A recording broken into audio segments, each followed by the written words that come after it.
Ladies and gentlemen, welcome to the Evening Jones.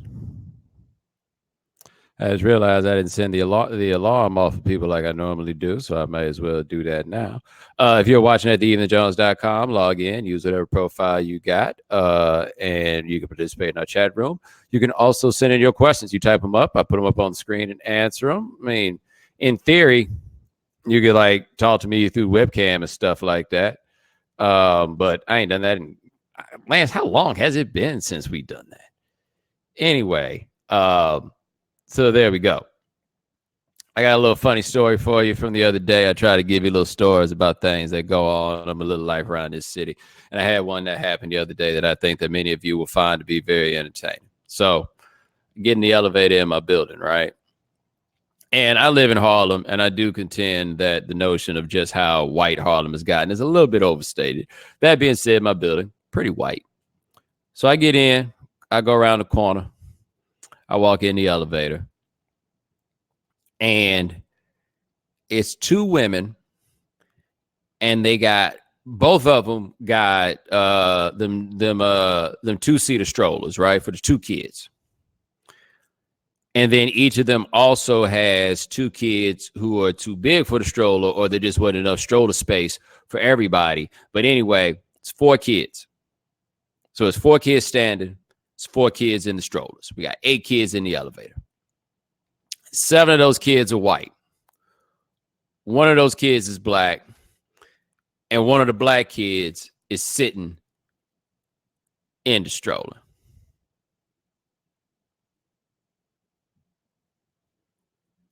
Now, I got some questions about how the little African-American child wound up in this place. Again, he's in the stroller. Like, I don't know if they adopted him. You know what I'm saying? I got no idea. Anyway, kid was there. I step into the elevator, and I cannot begin to explain to you how happy that little black boy was to see me step on that elevator. I walked in the elevator. I looked at him. I gave him a little smile, and he got the biggest smile on his face. I get a little closer. I put my hand up a little bit. He puts his hand up to dap me up. He don't even seem like he old enough to be in a position to be dapping me up. And so then after I dap, he daps me up, the little homie that's in the stroller with him, he reached over and he dapped me up also. Like he wants to be down with the crew. And I'm like, damn, does it start that young? Does it start that young where you are the only black person around all these white folks, and then you see any glimmer of negritude approach, and suddenly everything is better because you don't feel so alone? Like, does it start all the way back there? Again, I have no idea how much time this little African-American child has spent being around white people because, as I just told you, he was in the double-decker stroller. Like, I really don't know. Like, you don't get the two-sided stroller unless you got two kids that's of that size. You get what I'm saying? So, like, I don't have an answer for why it is that he was there with these people. I don't know where they were going. I don't believe that the women pushing the strollers were nannies, though I guess maybe they are. I have no idea. I don't know. But that little African-American child was right next to, people keep putting in twins. I don't really know what your point is here about twins. I'm talking about a black kid and a white kid. They are obviously not twins. If they are, somebody would have put them little jokers on television already. Oh, my man after that says, agreed. Yeah, agreed. Anyway, but he was so happy to see me. And then when he got off the elevator and they turned that stroller around, he turned his head as far as he could to watch as far as it went away. I hated to leave him, man. It seemed like he needed a partner, and I was there for him. But I could only be there for him until this floor came. So who knows, man? Maybe some of this stuff is innate. Or, like, I need some baby thought bubbles so I could get in that elevator and it'd be right over his head. He'd be like, man, these white folks is tripping. Like, maybe they was in there talking about politics. You know? Maybe that's what it is. Maybe the white folks was in there talking about Bernie. Could it have been that?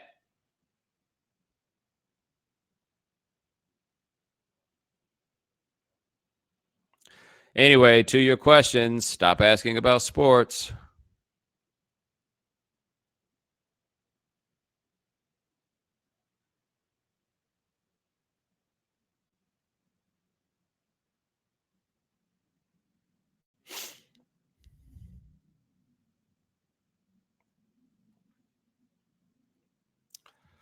Why argue about music? It's a matter of taste, and everyone is free to make their own list. If someone doesn't like Prince, for example, I may judge them for that, but who am I to tell them what sounds good to their ears? As for lists, I'm pretty sure a song sounds same regardless of which list it is or isn't included on. Maybe I'm missing something, though. One thing it does appear that you are missing is like your own show. Holy shit. Do you see how long that was? Like, that's like a column. Is that like that seems to exceed a tweet? There appears to be more than 280 characters. Anyway, why do people argue about music? Because people enjoy arguing about stuff. Like, that's why the list as a construct is such cash money for media, because people and you can't help yourself. Like, I admit I wind up on those things and I cannot help myself. Like, I did okay when that random top 50 rappers of all time popped up. I couldn't. The thing that got me about people arguing with that was, who in the hell was the person that even put it up? Like, this is just a random dude, and it had the whole internet, from what I could tell, on fire talking about what he was saying. And it wasn't like, I get it if Rolling Stone puts out a list and you think it's preposterous. Yeah, I get arguing about that. That's like a magazine, a record of sorts. Man, you cats is out here duking that out over who? What? And it was so obviously done in a way that just made like the troll, like, I mean, the dude had Joe Budden as number 3 MC of all time, man. Like, the troll was in effect. Anyway, so I made it through that day, but I'm not going to lie. What's the homie's name? Ebro put the joint up with his top 50, where he had J. Cole ranked higher than Rakim and didn't have Scarface on the list, and I about lost my mind. Like, that's absurd. It's absurd. So, like, you can't fight it. You can't, so no, but people enjoy getting into these arguments. And here's what I will say this. I do believe this. I talked to Ninth Wonder about this once. You are allowed to like what you like.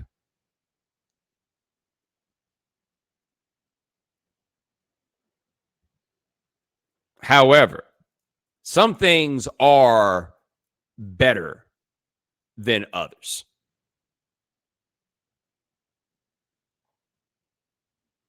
You know what I'm saying? Like, some things are legitimately better than others. You may like something that is not good, and you can like it, and that's fine. But some things are objectively better than others. And I think that you can say that when it comes to music.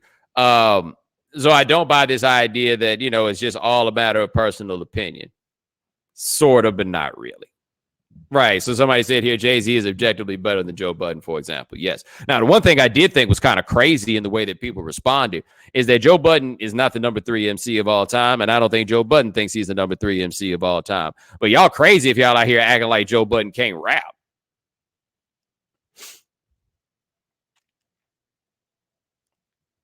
Like, that's absurd.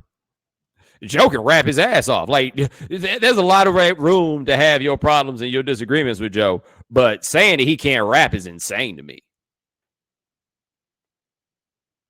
Oh, here's the genius that pops up in the chat room with best is a subjective term to begin with. People love to throw that one around, boy. It is subjective. You don't say.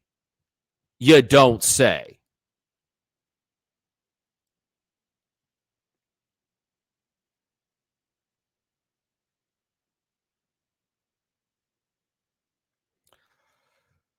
Appreciate the question. Let me see what else we got here.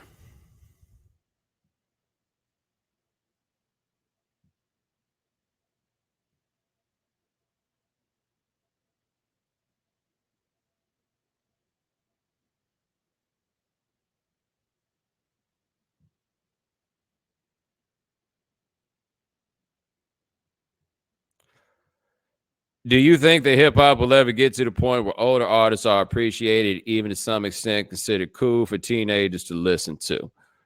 like rock and country. So here's the thing that rock and country, and by the way, also like R&B soul historically have had going for them, is that your parents can more readily listen to the stuff around you. Because look, I mean, so if your parents loved Al Green, for example, there's no point in your life at which your parents could not like put on some Al Green. None. But if your favorite rapper is Ice Cube, you probably haven't been hearing that in the living room since you were 8 years old. All right, just a guess here. But that's probably not how that went. You might hear some stuff when it plays on the radio, but with the exception of like a handful of markets, one thing we don't have is like an adult contemporary hip hop like platform on radio. And by the way, people don't listen to that much radio anyway.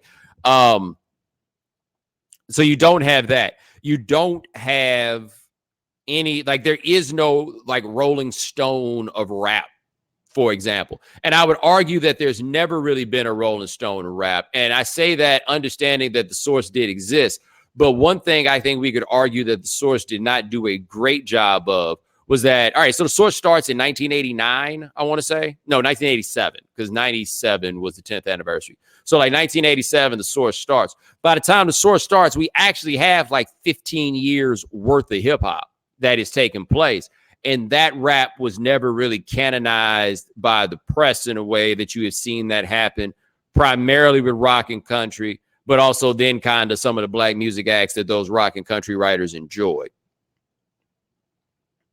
You know, but it's not there. And so it's not as easy, I think, to bridge the gap for a lot of younger people on rap that's before their time because they didn't really hear it. They didn't come up with it in that way. Because like the idea that like, well, back in the day, that rapping was so simple. I mean, okay, cool. But like early rock and like going back to blues and stuff, that stuff is absolutely simple. And there was evolutions that happened beyond that. But there seems to be a much easier road to get people to appreciate that which came before them in every like medium except for rap. At least as far as I can tell. You know, but I think part of it is when do you get to the point where you like indoctrinate people into it? What throws me about it, though, that's just so wild is like, yo, man, like y'all don't know shit about the rap that came or the rappers in particular. Like, so let me throw this out here as an example. I've been arguing with people on the internet today about KRS-One. And I had so many people that I saw who referred to KRS-One as an 80s rapper. And I'm like, what are you talking about? Like, Chris was putting stuff out all the way through the 90s, like stuff that was relevant. You know, stuff with videos that people were watching. Like, this is all the way through the 90s. And he has just been instantly dismissed as an 80s rapper. And it's like, if it wasn't Biggie, Tupac, Dr. Dre, or Snoop, and it happened in the 90s, it's almost like y'all like there's no consciousness that it ever happened. And that's so wild to me. Like how the jump happened so fast, not in terms of like the actual music, but in terms of what the perception of those times were. And what I think that is largely is what rap was in the 90s it was probably defined more by MTV than it was by BET, even though BET was there documenting and covering these things.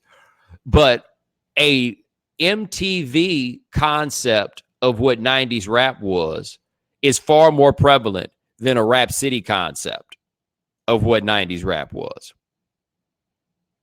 Like the 90s is the time that came around. The rap was getting popular enough to be out there with enough white folks to where white folks stopped feeling like they need to ask our opinion about stuff. Like that's why so many people like act like they've never heard anything that happened before 1992. Somebody says a lot of it was regional back in the 90s. Like, seriously, Dante, how old are you? Like, are you a person that was alive in that time? Or is that some shit you saying right now being young when you need to be talking less and listening more? because the sound of rap was definitely more regional in the 90s. Like now it's kind of homogenous, like what the sound is. I hear a beat and I really got no idea where that person is from. Okay, Dante, you have room to talk. But while the music and the sound was regional, the ability for music to catch on across the country did exist, like in different levels, in different places.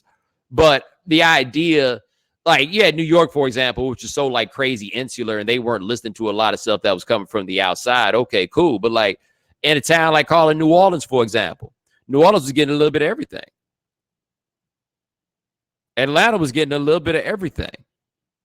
Houston, well, we could have had a little bit of everything, but we just didn't really want nothing from the East. It wasn't really about that down that way. But they was there, you know? But either way it goes, like the idea that we're doing these lists of people and like a guy like Big Daddy Kane or another one that's insane, you guys don't know how dope LL Cool J is. It's just mind-blowing to me that you guys don't understand how dope LL Cool J is. Let me tell you what LL Cool J is for you youngsters who don't understand. LL Cool J is low-key what Drake dreams of being. But he can't even pretend to be that dude. So he doesn't even try to play it in that same way. But you look at the template that he's going for, it is absolutely LL Cool J without enough of like the raw materials to be LL Cool J. And I don't even love LL Cool J like that. I'm not like, I wouldn't call myself a huge LL Cool J fan, but I know that y'all have no appreciation for exactly what LL Cool J was. Anyway, I wanted to take a little moment to talk about KRS-One because I was talking about him on the Twitters. And this is what I said about KRS-One. And it's fascinating that KRS-One in 1997 was unequivocally a top 5 all-time MC. You would not find anybody worth discussing who did not find him to be a top 5 all-time MC. Somehow, the other guys that were there around him in that top 5 are still treated with that same reverence. And KRS-One is completely forgotten and ignored. And I got people out here trying to tell me that Chris lost a battle to Nelly. Like, I remember the KRS-One Nelly battle. Go check out the track that Nelly did about KRS-One, which, by the way, came before KRS-One dissed him. Then go check out what KRS-One did when he dissed Nelly. And y'all out here talking about Nelly washed him up. Like, y'all literally do not know what you are talking about. You literally do not know, right? And so the thing is, man, well, rap has evolved. Like, what about rapping has evolved so far beyond KRS-One? Like, what are you talking about? The flow now is more... Okay, but are they better than KRS-One? If you want to say the flow is all sophisticated, that's fine. If you want to do that, that's cool, right? All you cats with your super sophisticated flow, ain't none of y'all better than Scarface. Now, the other thing, though, that I will say, though, about KRS-One, I do think it can be difficult to an extent for people to get on to the beats. I also think one thing I greatly value about him, and I think it should be noted, KRS-One, man, you can understand every single word that man was saying. Every single one. Like, there's something to be said for clarity when you speak. And it ain't that easy to rap like KRS-One does. And you get out here on freestyle, have a live show or whatever it is, KRS-One is a monster. Do you hear me? The man is a monster. And so you don't believe it, that's cool, that's fine. What I really do recommend you do, you guys have all been to a live show in rap, and that can be a hit or miss proposition. Go check out one of those live KRS-One albums. Please understand. Like, I'm not even trying to like shame you for what you like or whatever it is. I'm just telling you, y'all might need to go check this out. Y'all really might. The other thing I mentioned about KRS-One too is that what KRS-One is the blueprint for the conscious gangster. So like KRS-One as an MC is an OG to like Bun B, for example. Killer Mike is another great example of somebody who like descends straight from that KRS-One tree. One thing I think that happened with Biggie, for example, was Biggie flipped it from the conscious gangster to the flashy gangster, right? Because a lot of gangster rap that you have pre-Ready to Die is about dudes that are like, yeah, man, don't, we out here holding, but at the same time, we see what's going on out here in these streets. We peep the game, whatever it is. Tupac, in his own way, certainly falls under this category. Biggie, on the other hand, Biggie was like, yo, yeah, I be shooting, but at the same time, I like to get fly and go to the club. That's a totally different archetype than the KRS-One gangster. And the gangster overall went into that Biggie direction and kind of away from the KRS-One direction. But that's a huge pivot that I think the game ultimately made. Like, really, you think about what gangster rap was for a lot of these cats before and after 1994. Think about it this way. And Snoop, I guess, to a degree, might be somebody discussing this also and shifting that pivot. But like, you go listen to the Chronic or something like that. You even go listen to E-Phil Zagging. Hey, man, those cats are still like talking about what's real. They're still talking about like what's in these streets, and like from a very like this is the struggle sort of level. The Biggie struggle is really the struggle of, man, I got to find a way to eat. But it is not really like about a broader world. It is very much so about the life and times of Christopher Wallace. And I think that there was a shift in what the gangster and what gangster rap was after that. Like, there's a huge difference content-wise between like the first two Ice Cube records and Ready to Die. Man, Ryan says, I'm 23 and I enjoy KRS-One. I think it's just hard to fully appreciate certain artists unless you live during their era. The generation after me will probably feel the same about Kendrick Cole and Wale. I guess that's the way it goes. Except the part that I think you're missing is that in other forms of music, we can easily appreciate people who came before us. I'm 38 years old and I love Prince. In rap, people have the holdup.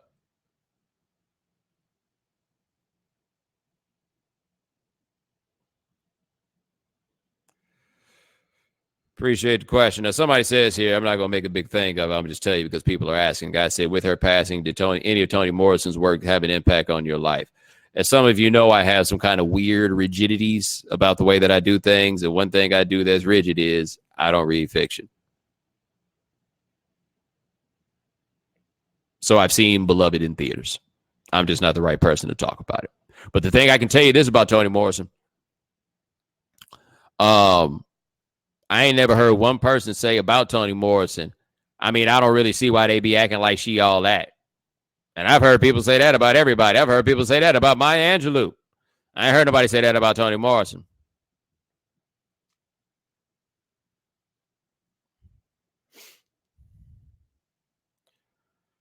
Appreciate the question. Let me see what else we got here.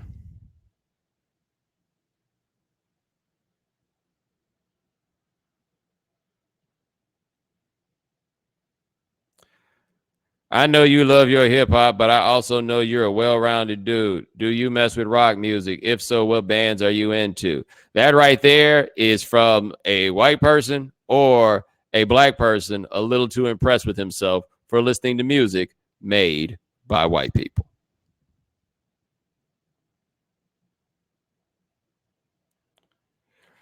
All right, appreciate the question. Next one here is never listen to Scarface. Where do I start? Well, coincidentally for you, sir, today is the 17th anniversary of the release of the best Scarface album, which is a little ditty called The Fix. I recommend you go listen to The Fix tonight, right? After you listen to The Fix, I would recommend that you listen to Last of a Dying Breed, which is the record that came out right before The Fix. From there, I would recommend that you listen to The Diary. In fact, maybe you should go to The Diary first and then get to the other two. Like maybe go to The Diary, Last of a Dying Breed, and then The Fix. But The Diary, the problem with The Diary is it's a record that only really feels appropriate to listen to at night, and that shit is kind of scary. Like, it is dark. That is the best way for me to describe it. It is dark, but it is vivid. And it is incredible. Somebody in the chat room said Face hates Dying Breed, and I have no clue why. I read his book, and the thing he said about the Last of a Dying Breed in a book is that he does not even remember the recording of it, as all he was doing during that time was taking drugs and listening to Van Morrison. And I really enjoy telling that just so you guys know that it's not just me. Scarface thinks Van Morrison is the shit too.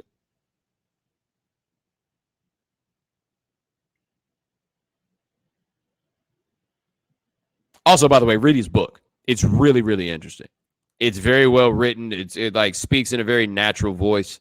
I really recommend that.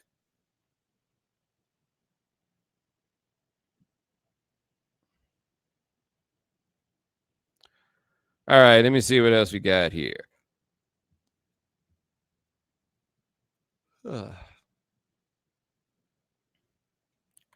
With the recent shootings, are you more paranoid when going out in public places? No.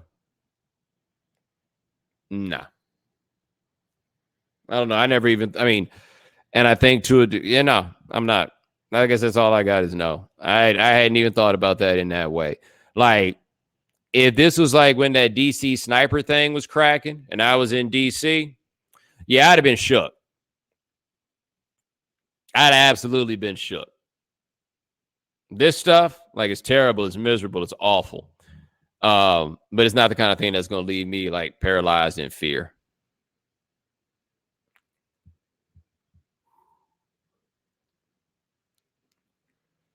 Appreciate the question. Let me see what else we got here.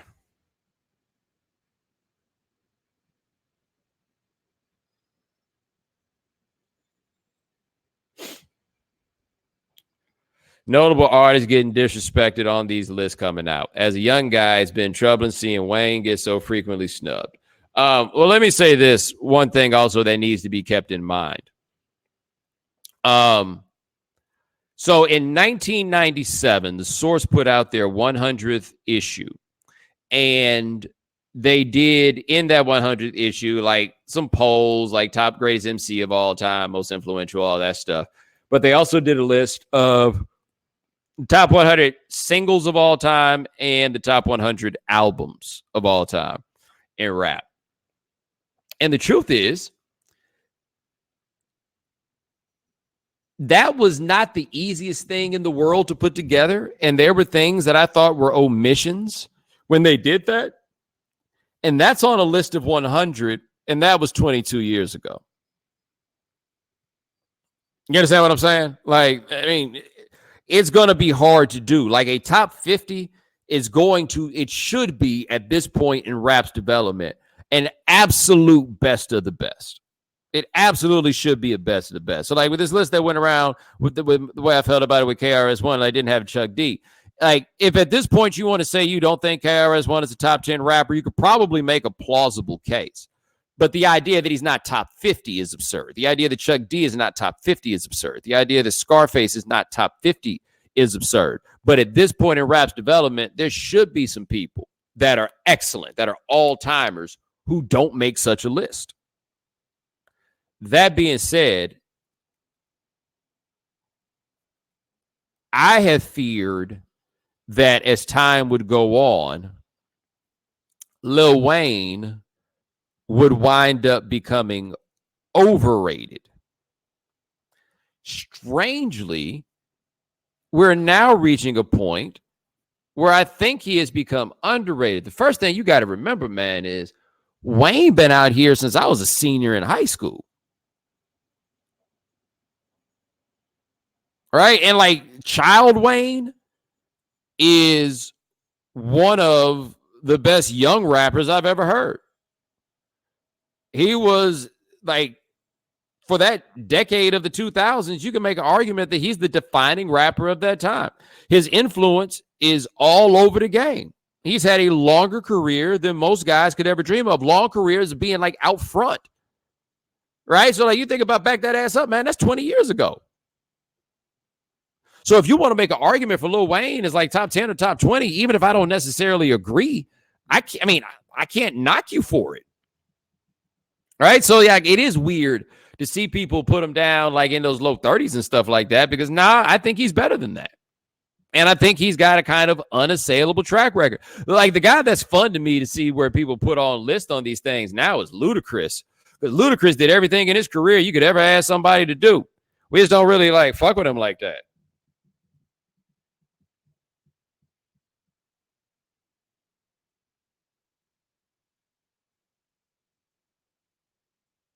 And somebody said Luda songs didn't age well. What songs are you talking about that didn't age well?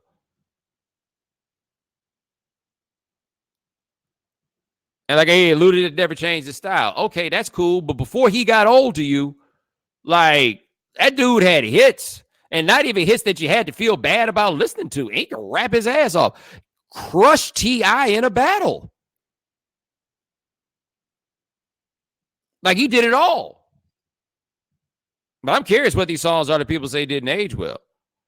Brian says DMX is a guy I wonder about as well when thinking about his place in history. Yo, let me tell you something I noticed, like something about DMX. I wound up in this rabbit hole the other day, but I wanna like run something by you that I think is going to shock you. So like if you go to the wiki page for a lot of years, it'll tell you like what record had the highest first week sales in that year.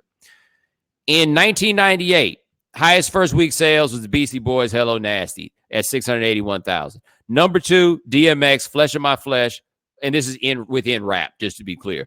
DMX, Flesh of My Flesh, Blood of My Blood at 670,000. Okay, that is 1998. 99, you know what record had the highest first week sales in hip hop that year? DMX, and then there was X at 698,000. To put that in perspective, Jay-Z's Volume 3 came out that year and sold 462 in the first week. Dr. Dre put out 2001 and sold 516. DMX sold 700 in the first week. Let me get you to another year. Now, 2000, I know Eminem is number 1 because Marshall Mathers came out and that sold like 1.5 million the first week. And then number 2 was, I guess we're going to call Limp Bizkit rap. All right, whatever. Is it 2001 that we get our next DMX record? Yes, DMX, 2001. Hip-hop record with the highest first week sales? DMX, The Great Depression, 439,000. Yeah. Isn't that crazy? Let me see if I got another DMX record that we going to get to. I'm just saying all this to tell you, DMX was a giant, giant, giant star. And I contend that if we had a more thriving, established, and permanent is the only way I can think to put it, though I guess that's the wrong way. But if the music press worked a little bit differently, man, DMX is a guy where I guess we kind of talk about him forever, you know, that sort of thing. But he's a very particular figure in the history of rap. If there's a rap Hall of Fame, DMX goes in it, even if you're just talking about DMX's first 3 albums. But he's a guy that's very easy for people to forget. DMX was a great rapper.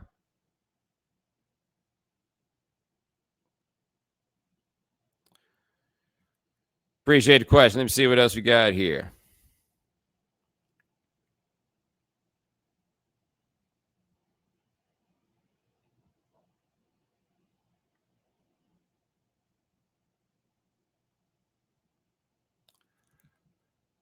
What did you think of the YBN Corday album? I thought the YBN Corday album was really good.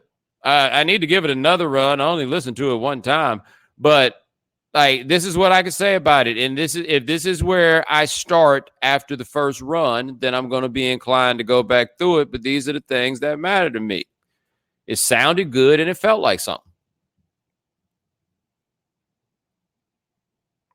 You know, like, and I give a lot of room to what the something might be that it feels like, but it sounded good and it felt like something. And that's a good place to start. Feeling like something is the most important thing, man. And that's what I thought that record had. So I'm going to give it a little bit more of a run. My understanding is that the rest of his crew gets down a little bit differently. But, yeah, no, I thought it was good.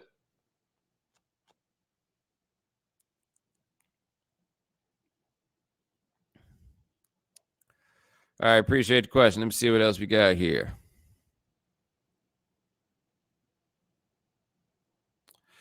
Speaking of Scarface, did you see the PSA Jay Prince put on Instagram? I did see that. And apparently there's some dude in Houston who was selling pills with the Rap-A-Lot logo pressed on him. I would recommend you not do that.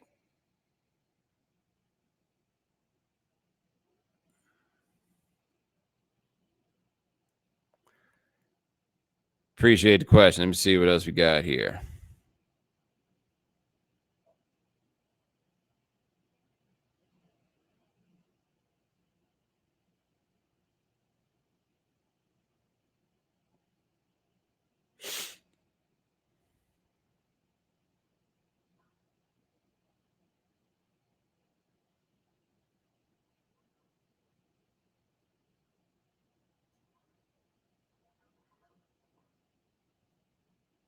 How big are your hands? Like every time I see you on TV, I think your hands are freakishly large.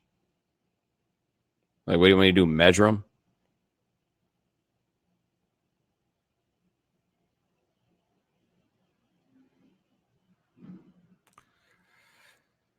Appreciate the question. All right, this is a good one. Which artists have you needed to see live to understand the hype? Oh, no question about it. Gary Clark Jr. Because the thing about Gary Clark Jr. is, like, I've listened to his studio stuff. And like, it's cool, but that ain't what it is. So I went to the Roots Jam session during the Grammys last year in February, and I think he was the last act. And so the dude comes out there, and I don't know how tall he is. Like, I'm guessing he's about 6'5", but he looked like he was about 6'11". And he comes out in his leather coat and the hat, all tall and lanky, and he's got that guitar strapped on his back. And then he got on there and he killed it. I was like, oh, my bad, dog. I had been selling you short. I thought that what Gary Clark was just like the latest blues playing Negro, and like there's a certain part of the music press and just music fandom who appreciates having an authentic, real live black blues man, you know, and so he fit the bill for this time. No.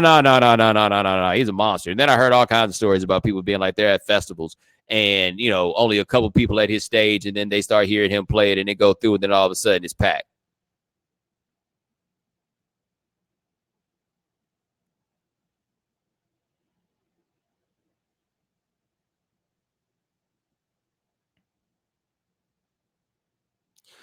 All right, let's see what else we got here. We're getting down to the end of the questions worth answering. Let me see what else we got.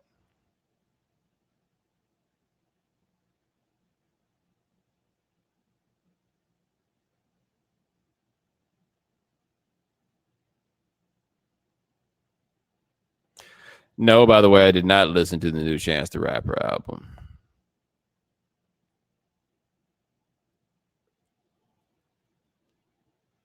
Nah, I don't feel like talking about Mario Lopez. Nope, don't want to talk about that. Nope, don't want to talk about that.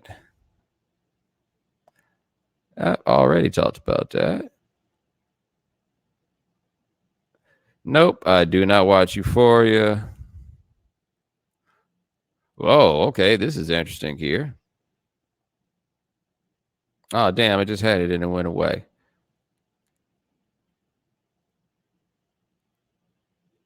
There it is. I'm assuming this is true, just so you know, guy. But did you hear that the next FX American Crime Story is going to be about the Monica Lewinsky scandal, executive produced by Monica Lewinsky? I did not know that. This seems to be a kind of like broad use of the term crime, though I understand. Hey, I'm here for it. I like that story there. That's one of those that I wished I was a little bit older when it happened so I could understand it, because I really didn't get it. And being older and getting it now on many different levels, yo, that was a lot. It would have been so wild if that had happened in this day and age. Whoo. Let me tell you one thing about that happening in this day and age. If that were to happen in this day and age, I don't think Bill Clinton could survive it. Just because the way we look at this idea of him having a relationship with a subordinate in his office is completely different. Completely different. Like there's so many details that I'll get wrong if I try to do it right now. But no, we look at that completely different if it happened right now. So it'd be interesting if they do a good job with it, seeing how they convey that on the television. All right. Let me see. Is there anything else in here that I feel like answering?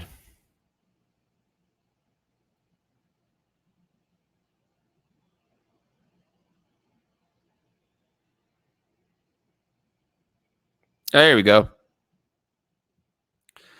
Did you check out / enjoy the Black Lady Sketch Show? I did watch the Black Lady Sketch Show, and I did enjoy it. I thought it was good. I guess there are 2 Black people shows that came out this week that I watch. I know I don't watch a lot of TV. I watched that, and I watched Sherman Showcase. Now, I've been all over Sherman Showcase because I went to the Stevie Wonder concert in Denver about a month and a half ago. And like the concert was around some event that's designed for people to sell like pilots, like television pilots. And they played Sherman Showcase, and it's a wild rhythm to it. Like it's one of those where you need somebody to explain to you what it is before you watch it, because we wasn't paying attention when they told us what it was. And then I watched it, and I was like, oh my gosh, this is really, really funny.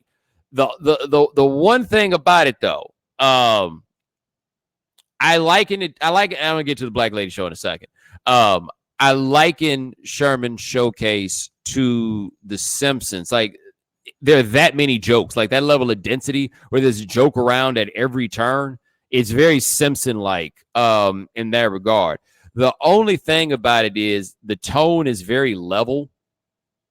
Like if this were on an equalizer, it wouldn't do a lot of peak. It doesn't do a lot of jumping up and down. And so I think that can sometimes make it difficult for some of the viewers to like know, like, yo, there was a joke there. Like you really kind of got to pay attention to get the jokes. The jokes just ain't gonna grab you in that way.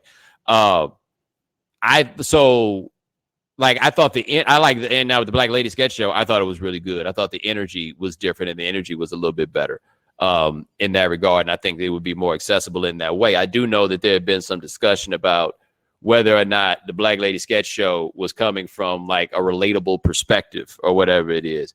And is the only kind of content that y'all can enjoy the kind that you can relate to? Like, if it's not telling your particular story, like from your particular vantage, are you unable to like get it? Because I find that to be, I mean, and like, I feel like this is something that's really only coming up with Black people and coming from Black people in large part. Like, yeah, I can't relate to who those people are, right? But is it funny? Like, is it entertaining? Because I do think that part of the like diversity discussion when it comes to television and stuff like that is this idea that, you know, well, we want stuff that we can relate to also. And that's cool, but that's not the purpose of that stuff being on television. The purpose of the stuff being on television is if it's entertaining. Like, I don't feel like there's no public service. Like, you don't owe me a show that I can relate to. You owe me a show that entertains me, you know? And so even if I can't like directly relate to the experience, I can like, I know a good joke when I hear one. Like, is it a requirement for you that you have to be able to relate to this directly and personally in your life? Because I find that to be a little bit weird if you do, or that you're just a little narrow. I don't know. But no, I thought the Black Lady Sketch Show was very good. But I also do think that the rhythm of these shows, it is comedy that is done to a beat that I could make the argument that is not really a rhythm that Black comedy typically goes to. There's a different level of subtlety to the jokes in these than I think than you often see in Black comedy, right?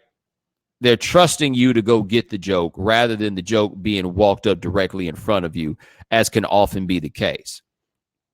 It is also obvious, like with the Black Lady Sketch Show, I know this has come up, that there's a lot of like pretty well educated people who are writing that stuff. And it reads and sounds like pretty well educated people are doing it. And I think the exposures of those very educated people is going to inform the comedy that is there. But that's fine, at least for me. Like, that's cool. You know? Truth is, a lot of the stuff you've been watching on television was also written by highly educated people, but they didn't respect your intelligence enough to write stuff that sounded like it was highly educated. But anyway, yeah, I enjoyed the Black Lady Sketch Show. I thought it was good. All right, let me see if there's anything else I feel like answering before I get up out of here. Here we go. With Eddie Murphy signing that Netflix deal, finally, is Delirious still the best stand-up special of all time? I don't know if it's been officially announced that Eddie signed that deal. I mean, I saw the scuttlebutt, but I don't know if it actually got out there. Is Delirious the best stand-up special of all time? I'll be honest, it's been so long since I watched Delirious that I'm not sure. I'm going to tell you this, though. If Eddie does come out with a Netflix special, he going to have to answer for Delirious, and he should. Like, Delirious is, you go back, Delirious, like, just think of how Delirious starts. Delirious is kind of indefensible.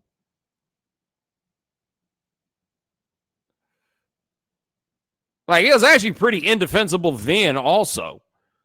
So, like, I mean, I saw the thing where Andy Cohen got into it, where some guy was saying that he talked to, I'm assuming that the guy he was talking to was gay, because I don't know who these people are by and large, but he asked him if he said anything to Eddie about his homophobia, and the dude didn't let Andy Cohen push him into it. I really didn't think that was a ridiculous question for Andy Cohen. Like, if this were a different circumstance, and like we make an analogous situation of, okay, you're a black person, like if you was a black person and you out here kicking it with Kramer from Seinfeld, they gonna ask you, like, yo, so like, what'd you say to him about that time he went wild on stage that night? And nobody would think that was ridiculous. Like, nobody would think that was a crazy thing to ask. And Delirious, I mean, and look, he kind of sort of doubled down on it with the next one, with a Raw. Yeah, no. I don't think there's any way in the world that Eddie Murphy is going to resurface, and he's not going to have to like really talk about where he is now versus where he was then when he did those specials. Even if it was 35 years ago or not. I mean, yo, man, I think we can all say it may have been funny, but just because it was funny didn't mean it was cool.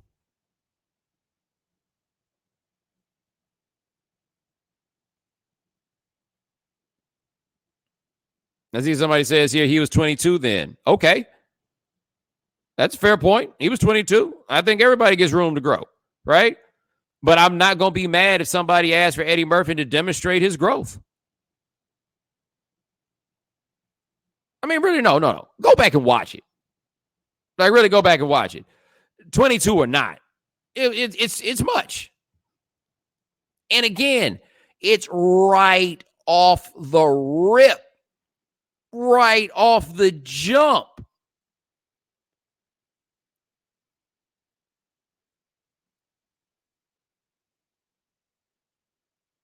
The guy says comedians don't have to apologize.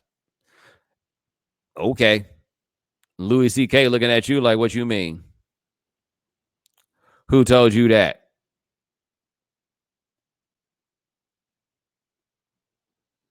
Anyway, ladies and gentlemen, thanks so much for joining us here on The Evening Jones. Try to do this thing every week or two or something. Somehow it's a little bit different. My man Lance Gilliam handles everything behind the scenes.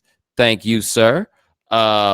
Remember, subscribe to The Evening Jones. Subscribe at the iTunes Store. Subscribe on, check us out. Check us out at the iTunes Store. We're also at Stitcher, on Stitcher Radio. You can find us on SoundCloud. Also, the Google Play Store.